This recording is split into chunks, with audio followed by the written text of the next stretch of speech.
Apa hukum menantu tidak tegar dengan mertua? Adakah sama deraka seperti deraka dengan mak tiri? Tak sama.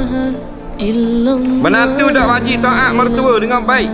Menantu tak wajib taat apa benda ni, bapak mertua, ibu mertua tu. Yang wajib dia taat ibu dan bapak kandung dia. Nampak? Lain daripada itu, mertua wajib hormat. Wajib hormat. Maknanya kalau ibu dia kata pergi rumah pak saudara dia, tolong ambil benda ni, kalau dia ada kenderaan, dia tak pergi berdosa. Tapi kalau mertua kata gitu, sunat ditunai. Dia tak pergi, tak berdosa. Pasal bukan mak dia, mertua saja. Lagi. Tapi Islam buat peraturan adab-adab.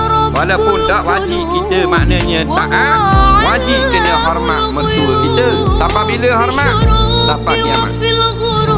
Walaupun kita cerai dah bini anak dia, kita cerai dah 3 talak, siap cek atas kau.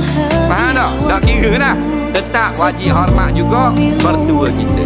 Sebab mertua tak boleh cerai sampai bila-bila. Nampak lagi? Dan cerai anak dia, nak mak dia mertua kita, tak batal sembahyang sampai mati.